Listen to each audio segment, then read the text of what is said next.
1946.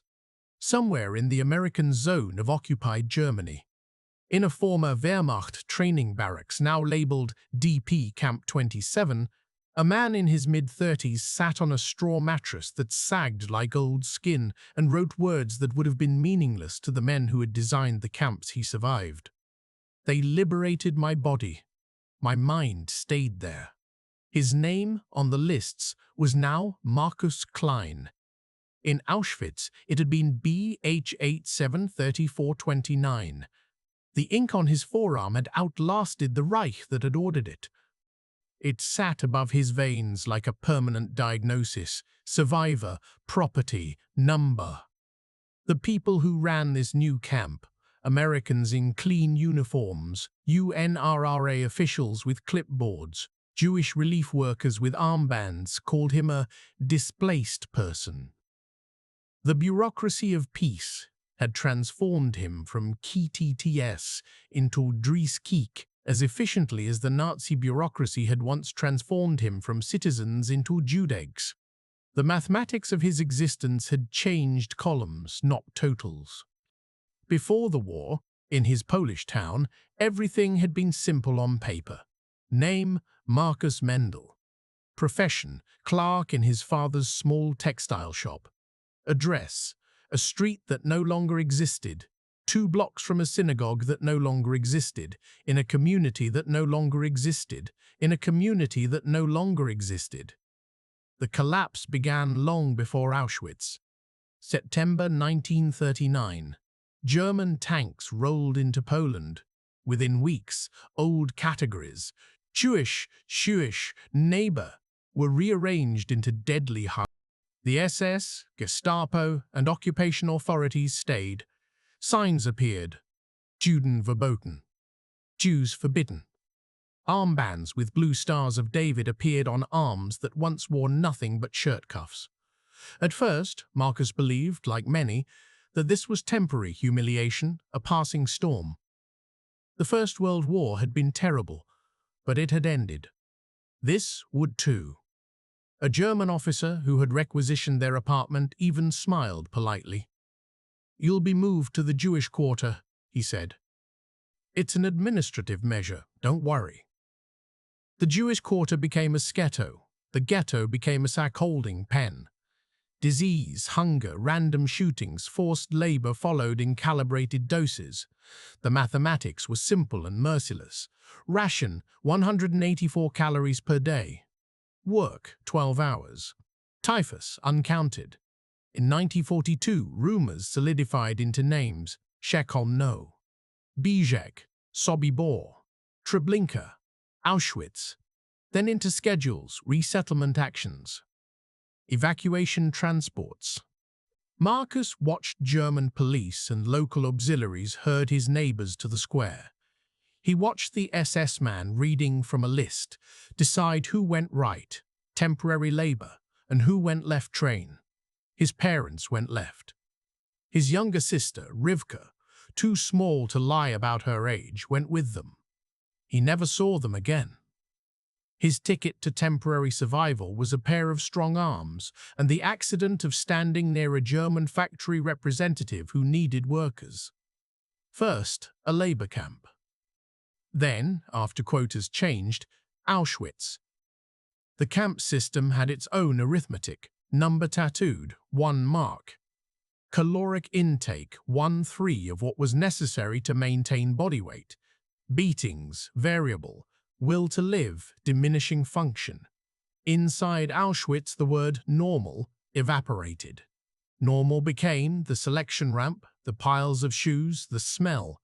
Normal became learning to walk without drawing attention, to hide bread, to forget birthdays. Normal became not asking what the smoke meant because everyone knew. When Soviet soldiers finally reached Auschwitz in January 1945, Markus weighed less than a child. He remembered them as shadows against the snow faces that did not match his mental image of liberators from Soviet posters. They moved cautiously, rifles at the ready, not believing at first what they saw. The SS were gone. The barbed wire remained. The dead remained. The numbers remained. Liberation did not feel like a parade. It felt like the absence of the beatings, the dogs, the shouted German commands. Survivors looked at one another with dull incomprehension. "What now?" someone asked in Yiddish. No one had an answer. The Soviet army evacuated many of the sick eastwards. Others drifted west as the front lines shifted, carried by Red Cross trucks, Soviet trains, or simply their feet. By 1946, Marcus had passed through at least 4 temporary facilities: field hospitals, collected children's homes, makeshift hostels, before ending in this DP camp in the American zone. America, in his mind, was a mythical place of safety and fullness, the land of relatives who had written letters before the war, of canned goods, of newspapers without swastikas. The American zone in Germany, in reality, smelled of stale cabbage and disinfectant. The barracks had been cleaned, delosed, whitewashed. The watchtowers were unused. The barbed wire remained. UNRA staff called the DPs clients. Forms classified them: Jewish, Polish, stateless, category, victim of persecution, foreign laborer versus former POW. Each category had implications for rations, for emigration prospects, for the speed at which someone's life might leave paper and re-enter flesh. Marcus learned the new camp's rhythms. Roll calls were called registration. Selections were called medical screenings. Work details were voluntary labor assignments. The vocabulary changed. The power imbalance did not. To emigrate to Palestine, to the United States, to Canada, to anywhere that was not this graveyard of a continent. He needed certificates, sponsors, medical clearances, background checks. Every interview asked the same basic question in different words. Where were you? What did you do? Can you prove you are who you say you are? He could show his number. He could not show his number. He could not show his family. The mathematics of loss were not the kind that impressed officialdom. 1 mother plus 1 father plus 1 sister plus dozens of cousins plus 1 entire congregation. 0 Z's. He wrote their names in his notebook sometimes, as if the act of writing could reverse the arithmetic. Father, Jakub. Mother, Sarah. Sister, Rivka. Underneath, in a cramped hand, no graves, no bodies, only smoke. Outside the camp, Europe was busy rebuilding itself. Trains began to run on time again, not just for transports to death camps. Factories restarted machines that had once produced shells and now produced pots. Government spoke of constitutions, elections, reparations. New lines on maps carved Germany into zones. Borders moved westward for Poland. The Soviet Union loomed. Western democracies recalculated alliances. For people like Marcus, time was stuck somewhere between 1942 and a date that had not yet arrived. He thought about going home. Many had tried. Survivors left camps, traveled hundreds of kilometers over rail lines still pocked by bomb craters to find streets they remembered. Some arrived to find strangers living behind doors their fathers had built. Furniture, once theirs, sat in someone else's parlor. "Ah," the locals said, uncomfortable, "we thought you all died." Others did not even get that far. In 1946, in Poland, pogroms broke out. Notably in Kielce, where over 40 Jews were murdered by a mob that included locals and security forces. The trigger, a false rumor that Jews had kidnapped a Christian boy. Men who had survived Treblinka or Auschwitz came home to die in front of their former neighbors' houses. News of such events traveled faster than trains. In the DP camp dining hall, a man from Kauda told Marcus, "Do not go back. They stole our things. Then, when we came to ask for them, they killed us for daring to survive." DP camp rumors were half myth, half precision. There was enough truth for Marcus to understand the new equation: Europe plus war over Guy, Europe safe for Jews. He stayed. Life in the DP camp fell into its own grim rhythm. Morning roll, thin soup, appointments with UN doctors checking for tuberculosis and lice, English classes taught by American Jewish volunteers, Hebrew classes taught by men who wanted to turn camp Jews into future kibbutzniks. Endless queues for bread, for clothing, for the bulletin board where names of surviving relatives were sometimes posted. The bulletin board was its own statistics lesson. Every day new lists went up. Seeking, Klein, Marcus, born 1911, town of found one Mendel, maybe from Radom, remembers only sister's name. Tracing request, any information on the family of. The ratio of requests to positive matches was crushing. For every notice that ended in reunion, two siblings embracing awkwardly after 6 years, a husband discovering his wife had survived. There were dozens that ended with silence. Marcus went to the board every day at first, then once a week, then only when he had the strength. Nothing. In Auschwitz, the selections had been immediate. Gesture of a hand, left or right, life or death. In the DP camp, selection stretched out into months, years. Do you get a visa or not? Do you get a ship this year or next? Do you get to leave Europe at all? The Americans talked about quotas. The British spoke of white papers limiting Jewish immigration to Palestine to avoid angering Arabs. The Soviets saw Jewish survivors in their zone as potentially disloyal and watched them closely. The DP camp became a waiting room to history, staffed by clerks, policed gently by soldiers, haunted by ghosts. Inside Marcus, another kind of camp persisted. At night, when the barracks lights went out, the sounds changed but did not disappear. In Auschwitz, nights had been full of coughing, muffled weeping. The occasional gunshot shouted commands. In the DP camp, nights were full of nightmares. Men cried out in multiple languages: Yiddish, Polish, Hungarian, German, Russian. They shouted SS names. They begged for water. They recited Kaddish in their sleep. Sometimes Marcus woke with the taste of ash in his mouth. Sure, he had smelled burning again, only to realize it was the pot-bellied stove. He wrote in his notebook in the mornings, trying to capture what trapped him. In the camp, each day was a question: will I die today? Here, each day is another question: why did I not die then? Psychologists today would call it survivor's guilt, chronic PTSD, trauma. In 1946-1947, those words were not in common use. The UN doctors checked for scabies and tuberculosis, not for recurring images of stacked corpses. When he spoke to an American chaplain about his inability to feel joy, the man patted his shoulder. "You must be grateful, son," the chaplain said in earnest incomprehension. "You survived. Start a new life. Forget the past. America is full of people who came with nothing and built everything. Forget the past." The command sounded as impossible as "forget how to breathe."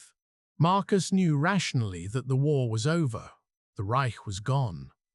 Its leaders had faced trials in Nuremberg, though even there, the full horror of the Holocaust had taken time to articulate. He knew that the crematoria at Auschwitz were no longer burning. But in his head, the war had not ended on a specific date. It replayed in loops. The knock on the door, the cattle car, the selection, the block elder shouting. The list of numbers read aloud when a transport to the gas chambers was needed. In the DP camp, he experienced new versions of all of them, only now with kinder faces and neutral words. The knock was now a social worker asking if he wanted to attend vocational training. The cattle car was now a train to another camp for better conditions. The selection was now a visa interview with an American consular officer. Different intention. Same structure, someone else decided his fate. His attempts to live normally inside this structure often collapsed into absurdity. He tried to have a romance. A woman named Leah, also from Poland, also tattooed, flirted with him in halting jokes about American cigarettes. They sat together under a tree just outside the barbed wire one afternoon, sharing a piece of contraband chocolate. "We will go to Palestine," she said, eyes focused on some sun-bleached point he could not see. "We will build a kibbutz. We will have cows. We will have children who do not know what a selection is." He wanted to believe her. He tried to picture a child of his with normal fears, spiders, darkness, the first day of school. Not dogs, guards, famine. But as she spoke, his mind offered images, cows in an open field suddenly marching in striped uniforms, children with numbers on their arms playing in sand that was really ash. He smiled for her. Later, alone, he wrote, "The future is like a foreign language. I can repeat the phrases, but I do not feel their meaning." Religion offered another path. In the DP camp, prayer circles formed. Men who had not worn tefillin in years now did so with shaking hands. Women lit candles in barracks windows for Shabbat, their flames small points of defiance in a place designed for mass non-being. A rabbi, himself a survivor, preached one evening in the dining hall, "Hitler is gone. We are alive. That is an answer." An answer, perhaps, but not to Marcus's question. He did not feel angry at God, he felt numb to him. "If there is a God," he wrote, "he was there in the camp and did nothing. If there is no God, then there is only us and what we do to each other. Neither possibility makes sleep easier." The world outside the DP camps wanted clear narratives. In Allied newsreels, liberated camp footage served as proof of Nazi barbarism and justification for war sacrifices. Then, the camera moved on to reconstruction, Marshall Plan, Cold War. In New Germany, under occupation, many Germans insisted they had not known. They saw survivors with numbers and averted their eyes. Confronting them meant confronting their own roles, active, passive, or simply convenient. Marcus felt this when a local German came to the DP camp fence one day selling apples. The man wore civilian clothes and an expression of cautious opportunity. "Apfel," he called. "Cigarettes, chocolate, trade." His German was clumsy but understandable. Someone asked him where he had been during the war. "On the Eastern Front," he said. "I was just a soldier. I did nothing to Jews. I did nothing to Jews. I did not know about camps." Marcus stared at him. You did not know, he thought, about the trains, the smoke, the stench that hung over half of occupied Europe. He said nothing. Later he wrote, "They say they did not know. We knew nothing in the ghetto. Then we knew everything in a single moment on the ramp." Their not knowing lasted 6 years. Ours lasted 6 years. Ours lasted 6 minutes. As the late 1940s progressed, the DP camp slowly emptied. Some survivors made it to Palestine, slipping past or through British restrictions, fighting in a new war almost immediately in 1948. Others received American visas, sponsored by relatives, by congregations, by charities. They boarded ships named after presidents and generals, carrying small suitcases and huge absences. Some went to Canada, Australia, South America. Others trapped behind a new Iron Curtain as Soviet power solidified, rebuilt in places that had tried to erase them. Marcus waited. Paperwork, he learned, moved more slowly than trains. In 1948, he finally held in his hands a document that offered a different kind of selection, an American visa. It did not erase his number. It did not resurrect anyone. It did not promise happiness. It promised something smaller, that he would never again sleep in a barracks because someone had put him there at gunpoint. On the ship, he stood at the railing, watching Europe become a smudge. He whispered, Kaddish, not just for his family, but for the languages, streets, and worlds that had been annihilated. In New York, he would be another refugee in a city full of them, working in a garment factory or a small shop, learning to say okay and thank you with an accent. He would try again to live normally, to complain about rent, to argue about politics, to cheer for a baseball team he barely understood. But in 1946, in that DP camp, with mud under his boots and the smell of disinfectant masquerading as cleanliness, none of that was visible yet. Only this was clear. They had liberated his body by cutting the wire and removing the guards.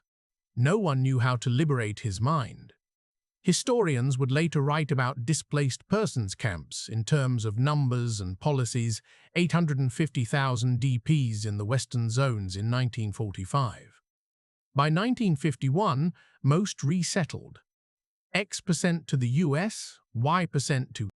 They would analyze UNRA memoranda, quota laws, Harrison reports condemning Allied neglect. Those statistics matter. But for Marcus, the post-war years came down to a different kind of arithmetic. One man, one number on an arm. 0 parents, 0 siblings. An infinite series of days in which he had to decide every morning whether to get out of bed. In his notebook, in 1946, he wrote a final line under his first sentence. They liberated my body. My mind stayed there. If I ever learn to live like an ordinary man again, it will not be because time healed anything. It will be because I learned to walk with a cemetery on my back without sinking.